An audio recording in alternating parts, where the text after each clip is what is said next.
Welcome to my channel. তোমরা যারা আজকে রাজশাহী বোর্ডে পরীক্ষা দিয়েছো ইসলাম শিক্ষা, তো চলো তোমাদের এমসিকিউটা সলভ করে দেখি আমরা। এখানে দেখো একে বলা হয়েছে শিরক কোনটি, সেটা হবে খ উন্নতির জন্য মাজারে যাওয়া। 2 মুনাফিকরা কাদের মতো ইবাদত করে, সেটা হবে ক মুসলমানদের মতন। 3 নবী রাসূলদের আল্লাহর কেন পাঠিয়েছেন, সেটা হবে খ সঠিক পথ দেখানোর জন্য। 14 আখিরাতে বিশ্বাস মানুষকে কি করে, সেটা হবে খ সৎ কাজে উৎসাহী করে। 5 এর উত্তর হবে 1 এবং 2 কোরআন সংকলন এবং 20 রাকাত তারাবি সহ সালাত আদায় করা। 6 এর উত্তর হবে গ আল মাউন। 7 এর উত্তর হবে আমাদের আদ-দুহা। 8 এর উত্তর হবে আমাদের ওয়াজিব। 9 এর উত্তর হবে আমাদের কিয়ামতের। 10 কোন ইবাদত মানুষকে অশ্লীল ও খারাপ কাজ থেকে বিরত রাখে, সেটা হবে ক সালাত। 11 সাওমের উদ্দেশ্য হলো 1 এবং 3 তাকওয়া অর্জন করা এবং কুপ্রবৃত্তি দমন করা। 12 কোনো কোনো মানুষের মধ্যে সেতুবন্ধন তৈরি করে, সেটা হবে গ হজ। 13 যখন সৎ কাজের আদেশ ও অসৎ কাজের নিষেধ ছেড়ে দিবে তখন গ দোয়া কবুল হবে না।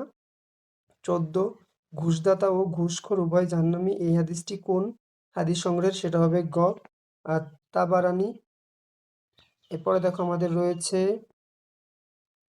15 উত্তর হবে গ তৃতীয়। 16 উত্তর হবে আমাদের 1,25,000 টাকা। 17 তাকওয়া অর্থ গ নিজেকে রক্ষা করা। 18 উত্তর রাসূল করিম সাল্লাল্লাহু আলাইহি সাল্লাম প্রত্যক্ষ ও পরোক্ষভাবে কয়টি জিহাদে অংশগ্রহণ করেন, সেটা হবে আমাদের খ প্রায় 300। 19 এর উত্তর হবে আমাদের খ তাকওয়া। 20 অসাক্ষাতে কারো দোষ বলাকে কি বলে, সেটা হবে গ গীবত। 21 আরবি সাহিত্যের শ্রেষ্ঠ সম্পদ কোনটি, সেটা হবে ক আস সাবউল মুআল্লাকাত। 22 এর উত্তর হবে আমাদের গ মদিনা সনদ। 23 এর উত্তর হবে আমাদের তিনটাই। 24 এর উত্তর হবে আমাদের ঈমান শব্দের অর্থ গ বিশ্বাস করা। 25 কিসের মাধ্যমে ইমামের বহিঃপ্রকাশ ঘটে, সেটা হবে ঘ সবগুলোই সালাত, সাওম, যাকাত 3টের মাধ্যমে আমাদের ঈমানের বহিঃপ্রকাশ ঘটে। 26 কোনটি তাওহীদের বিপরীত, সেটা হবে ক শিরিক। 27 জাহান্নামে কারা চিরকাল থাকবে, সেটা হবে ঘ কাফির। 28 প্রত্যেক প্রাণীকে মৃত্যুর স্বাদ গ্রহণ করতে হবে, এটি কে বলেছেন, সেটা হবে ক আল্লাহ তাআলা।